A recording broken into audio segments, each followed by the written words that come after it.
পরিবারের সঙ্গে ঈদের আনন্দ কাটিয়ে লম্বা ছুটির পর রাজধানী ঢাকায় ফিরছে কর্মজীবী মানুষজন।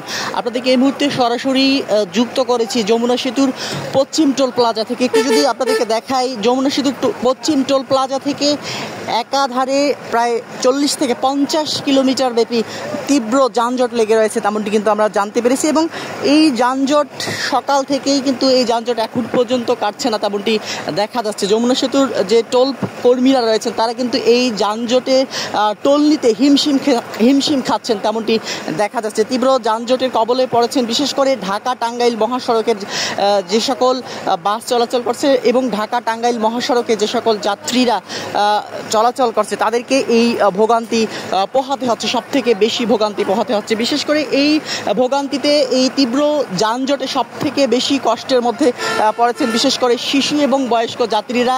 এই তীব্র যানজটের কবলে সব থেকে বেশি সমস্যা হচ্ছে, বিশুদ্ধ খাবার পানির সংকট দেখা দিয়েছে এবং বিশেষ করে টয়লেটের ব্যবস্থা নেই তীব্র যানজটের কবলে, কিন্তু যার ফলে কিন্তু বেশ ভোগান্তি পোহাতে হচ্ছে।